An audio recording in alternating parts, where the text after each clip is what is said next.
সোহেল তিয়াশার বন্ধুত্ব অনেক দিনের, আর এই বন্ধুত্ব গাঢ় হয়ে ধীরে ধীরে প্রেমে পড়েছেন তারা। দুজনেই টেলিভিশনের চেনা মুখ। তিয়াশাকে আজও মানুষ মনে রেখেছে কৃষ্ণকলি হিসেবে। এই মুহূর্তে তিয়াশা টিভির পর্দায় রোশনাই করছেন, আর সোহেল অভিনয় জগতে পা রেখেছেন শিশু শিল্পী হিসেবে। ছোট থেকেই পর্দার সামনে অভিনয় করছেন সোহেল। বর্তমানে মিত্রের বাড়ি সিরিয়ালে আদ্রিতের ভাইয়ের ভূমিকায় দেখা যাচ্ছে তাকে।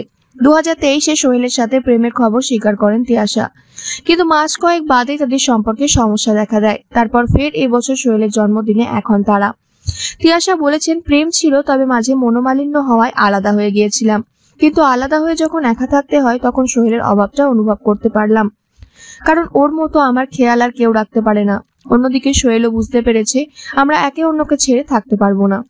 প্রেম ভাঙার জন্য নিজেকেই দায়ী করেন তিয়াশা, বলেন আমার একরোখা মনোভাবের জন্য সব হয়েছে। সোহেল বরাবর সঠিক কথাই বলে। তিয়াশাই সেসব মানতে চাইতেন না, তারপর আলাদা হয়ে যাওয়ার পর সেসব বোঝের অভিনেত্রী। তাই এক বাক্যে তিয়াশা বলেন, সোহেল যদি কিছু নিষেধ করে ওর কথা মেনে চলবো, কারণ আমি সঠিক সিদ্ধান্ত নিতে পারি না, মানুষ চিনতে পারি না। কিছু ভুল মানুষের জন্যই তিনি সোহেলের সাথে বিবাদে জড়িয়েছিলেন। তাই জীবন থেকে শিক্ষা নিয়ে সোহেলের হাত ধরেছেন নায়িকা। তবে প্রেমের আবেগে ভাসবেন না, দুজনেই বাস্তববাদী। তিয়াশা বলেন, ও আমার জীবনে এমন একজন মানুষ যাকে আমি আমার সব কথা বলতে পারি। ও কি করছে, কোথায় যাচ্ছে, আমি কি করছি, কোথায় যাচ্ছি, দুজনেই সব জানি। তবে এই মুহূর্তে বিয়ের কোনো পরিকল্পনা নেই, সে দায়িত্ব পরিবারের। আপাতত নিজেরা ভালো থাকতে চান, উপভোগ করতে চান জীবনটা পরস্পরের সাথে।